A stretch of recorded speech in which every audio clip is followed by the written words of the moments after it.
Gentlelady is recognized. And I thank the gentlewoman for recognizing me. I know we're a bit out of turn today, but I rise today in support of the resolution to congratulate Urban Prep Charter Academy on the wonderful accomplishment of sending every one of their 107 graduates on to college this year. For some students, getting an education is a simple feat, but for many students in our urban centers, that's not true. And this is the focus community, the population that's served by Urban Prep. Now, I knew Urban Prep for some time ago.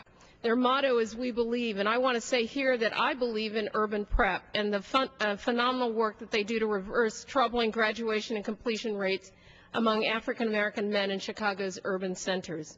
We can learn many lessons from the Urban Prep experiment, and indeed that experiment is being looked at across the country, even in communities like the one I represent in Maryland's 4th Congressional District. I know firsthand that the caliber of educators at Urban Prep plays an important role in the lives of their students.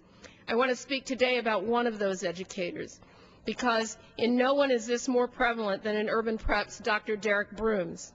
Dr. Brooms is an amazing and dynamic educator and mentor, a high school teacher who makes history come alive, a PhD recipient from the University of Chicago, the director of athletics at Urban Prep, and a mentor to my son and one of my staff members when he lived right here in Prince George's County in Maryland and taught and coached at the field school.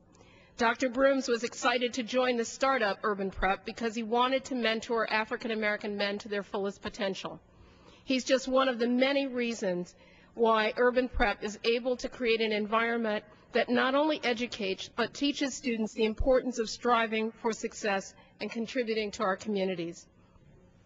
Mr. Speaker, I join Mr. Rush in wholeheartedly supporting this resolution and in the shared belief that this country needs more educators like those at Urban Prep, like Dr. Derek Brooms, and more schools like the Urban Prep Charter Academy. Now, for some of our young people, for some of our young African American men, the education could come in a charter school, it could come in a private school, it can come for the overwhelming majority of them in a regular public school. But the fact is that if we're to succeed as a nation, we have to begin to educate some of our most vulnerable and most challenging communities, and that's exactly what Urban Prep does. And it doesn't matter what the school is, it matters that it educates our young people. And so I salute the 107 graduates of Urban Prep who aren't going to just finish high school, but who are going to go on to college and make a contribution to their communities in the way that so many of their mentors have made a contribution to them. Thank you, and I yield the balance of my time.